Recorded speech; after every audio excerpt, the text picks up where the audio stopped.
तो दोस्तों आज हम फिर से आपके लिए लेकर आए हैं देश दुनिया की तमाम ताज़ा बड़ी खबरें। सबसे पहली बड़ी खबर में आपको बताएंगे दोस्तों कि बिहार में नीतीश कुमार ने मंच से जिस महिला का खींचा था हिजाब, उस महिला ने नौकरी करने से किया इनकार। बिहार छोड़कर कोलकाता में बसने का किया ऐलान। बिहार सरकार के लिए बड़ा झटका। लखनऊ में पार्षद की कुर्सी भाजपा की गई, जानकारी छुपाना बीजेपी नेता को पड़ा भारी। अब कोर्ट ने समाजवादी पार्टी को बनाया लखनऊ का पार्षद। नीतीश कुमार के हिजाब हटाने के समर्थन में उतरी भाजपा ने पूरे देश में हिजाब को बैन करने की मांग की। जेडीयू ने बैन करने पर नहीं कहा कुछ। बंगाल में प्रधानमंत्री मोदी का नहीं उतरा हेलीकॉप्टर, ममता सरकार पर लगाए जंगल राज के आरोप, तो मोदी ने फोन से ही जनसभा को किया संबोधित। नीतीश कुमार के हिजाब कांड में मायावती की हुई एंट्री। सीएम नीतीश कुमार को मायावती ने दे दी हिदायत, बोले आपको सामने आकर उस महिला से मांगनी चाहिए माफी और मामला करना चाहिए खत्म। तो दोस्तों सभी खबरों को आपको एक एक कर बताने वाले हैं। वीडियो को लाइक कर चैनल को सब्सक्राइब कर दें। इससे भी बढ़ तो दोस्तों अगली खबर की ओर, तो बिहार में मंच से जिस मुस्लिम महिला का नीतीश कुमार ने हटाया नकाब, उसने सरकारी नौकरी करने से किया इनकार। बिहार छोड़कर बस गई कोलकाता। परिवार बोला नीतीश कुमार के बजानी चाहिए थी आपको चप्पल। जी दोस्तों आपको बता दें कि बिहार के सीएम नीतीश कुमार के एक कार्यक्रम में डॉक्टर नुसरत परवीन, जिनका हिजाब सीएम नीतीश कुमार ने मंच पर हटवाया था, अब उन्होंने नौकरी करने से इनकार कर दिया है। नौकरी के साथ साथ उन्होंने अब बिहार को भी छोड़ दिया है और वो अपने परिवार के पास कोलकाता चली गई हैं। उन्होंने कहा कि नीतीश कुमार का इरादा कुछ भी रहा हो, लेकिन उन्हें अच्छा नहीं लगा और उन्हें बहुत धक्का लगा है। वहीं आपको बता दें कि 15 दिसंबर की है। 15 दिसंबर को दोस्तों नुसरत को सीएम नीतीश कुमार ने आयुष मंत्रालय में एक सरकारी नौकरी का नियुक्ति पत्र दिया था और नियुक्ति पत्र के दौरान ही उन्होंने उनका हिजाब खींचा था। वहीं आपको बता दें कि नुसरत के परिवार वालों ने नीतीश कुमार के चप्पल मारने की बात कही है।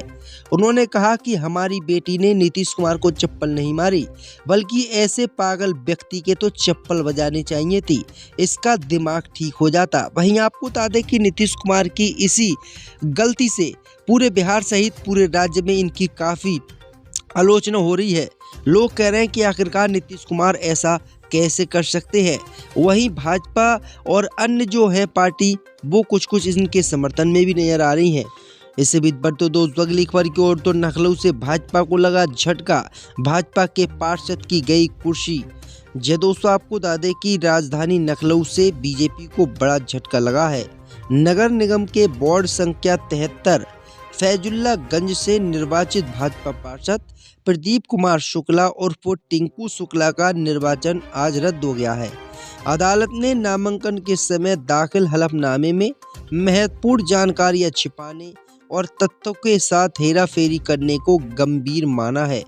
कोर्ट ने चुनाव में दूसरे नंबर पर रहे समाजवादी पार्टी के प्रत्याशी ललित किशोर तिवारी को वार्ड का नया पार्षद घोषित कर दिया है। मामला नगरीय निकाय चुनाव 2023 से जुड़ा है। मतगणना के दौरान भाजपा के प्रदीप शुक्ला को 4,972 और समाजवादी पार्टी के ललित तिवारी को 3,298 वोट मिले थे, जिसके आधार पर प्रदीप शुक्ला को विजयी घोषित किया गया था। जीत के बाद ललित तिवारी ने अपर जिला जज की अदालत में याचिका दाखिल करके आरोप लगाया कि भाजपा प्रत्याशी ने निर्वाचन प्रपत्र में कानूनी रूप से अनिवार्य कई जानकारियां छिपाई हैं। करीब 2.5 साल तक चली लंबी कानूनी लड़ाई के बाद कोर्ट ने याचिकाकर्ता के तथ्य को सही पाया और माना कि निर्वाचन के समय शपथ पत्र में गड़बड़ी करना कदाचार की श्रेणी में आता है और उन्हें निलंबित कर दिया। इसी बीच पर तो दोस्तों अगली खबर की ओर, तो बिहार में डॉक्टर के हिजाब उतारने पर नीतीश कुमार के समर्थन में उतरी भाजपा, हिजाब पर बैन लगाने की कर दी मांग। जी दोस्तों आपको बता दें कि मुख्यमंत्री नीतीश कुमार की ओर से जहां महिला चिकित्सक का हिजाब हटाने का प्रयास किया गया, तो दूसरी तरफ बीजेपी ने अब बुर्के पर बैन लगाने की मांग कर दी है। भाजपा खुलकर जो है नीतीश कुमार के समर्थन में उतर आई है। दरअसल आपको बता दें कि बीजेपी के नेता हरिभूषण ठाकुर बचौल ने कहा है कि बिहार में किसी भी कीमत पर मुस्लिम महिलाओं को हिजाब नहीं पहनना चाहिए और हिजाब पर बिहार में बैन लगना चाहिए। इसी के साथ उन्होंने कहा है कि हम नीतीश कुमार के साथ हैं। नीतीश कुमार ने जो भी किया वो बिल्कुल ठीक है। अगर हिजाब वो लोग नहीं उतारेंगे तो फिर कैसे काम चलेगा। इसी के साथ भाजपा ने तो पूरे देश में हिजाब पर बैन लगाने की मांग की है, जबकि नीतीश कुमार की पार्टी जेडीयू ने ऐसा कुछ नहीं कहा है। जेडीयू ने कहा है कि नीतीश कुमार जी से थोड़ी बहुत गलती हुई है, लेकिन नीतीश कुमार किसी भी मुस्लिम महिला के साथ कोई ऐसा व्यवहार नहीं करना चाहते थे। उनको ऐसा लगा था कि वो चेहरा देख लें, जिससे उन्हें ये पता चल जाए कि नियुक्ति पत्र वही महिला ले रही है जिसे हम दे रहे हैं, या कोई अन्य महिला तो नियुक्ति पत्र नहीं ले रही है। इसी के साथ नीतीश कुमार के समर्थन में नीतीश कुमार की पार्टी ने कहा है कि मुस्लिम महिलाओं के विकास, मुस्लिम महिलाओं के सशक्तिकरण के लिए नीतीश कुमार ने जमकर काम किया है और नीतीश कुमार ने कभी भी मुस्लिम महिला या मुस्लिम समाज के साथ भेदभाव नहीं किया है। जितना काम वो और बिरादरी के लिए करते हैं, उतना ही काम वो मुसलमानों के लिए करते हैं। और नीतीश कुमार का कभी ऐसा कोई बयान भी नहीं आया होगा जो मुसलमानों को ठेस पहुंचाता हो। इसी के साथ जेडीयू ने ये भी कहा है कि नीतीश कुमार हमेशा से ही मुस्लिम समाज के साथ खड़े रहे हैं।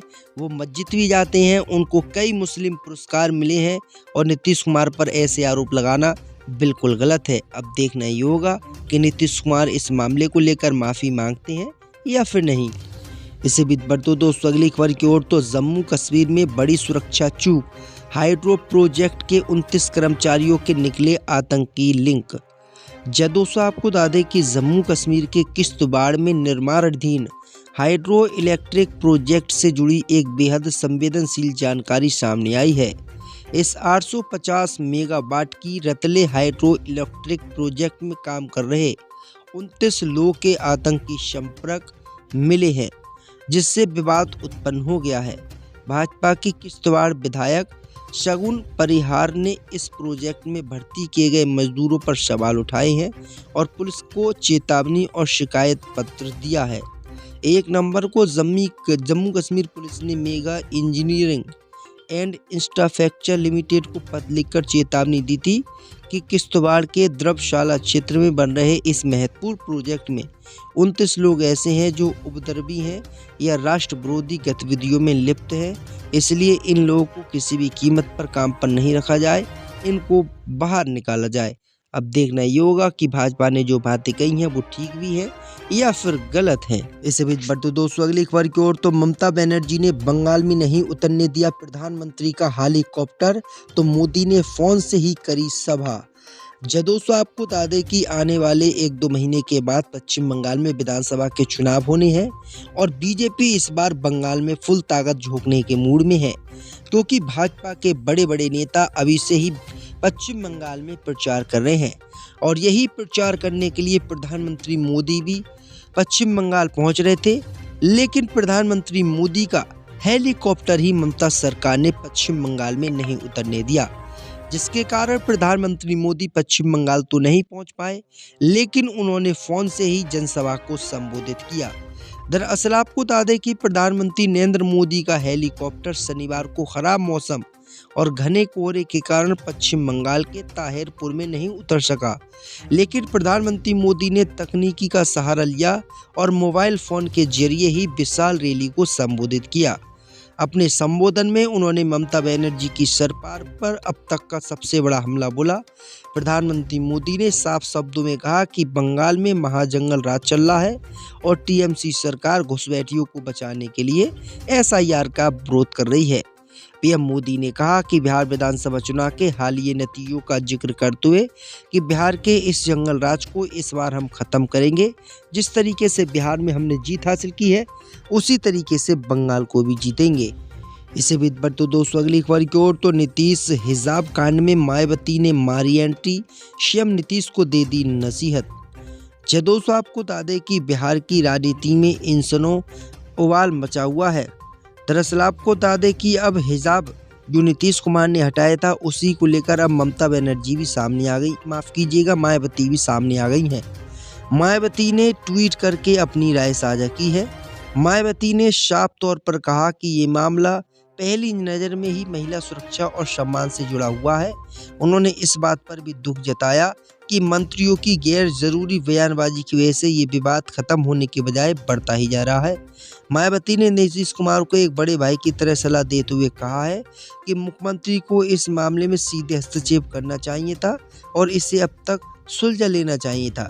मायावती के इस रुख को लोग बड़े ही ध्यान से देख रहे हैं क्योंकि उन्होंने समस्या की जड़ पर चोट की है। तो ये बड़ी अपडेट आ रही दोस्तों कि मायावती भी जो है खुलकर इस महिला समर्थन में उतर आई हैं।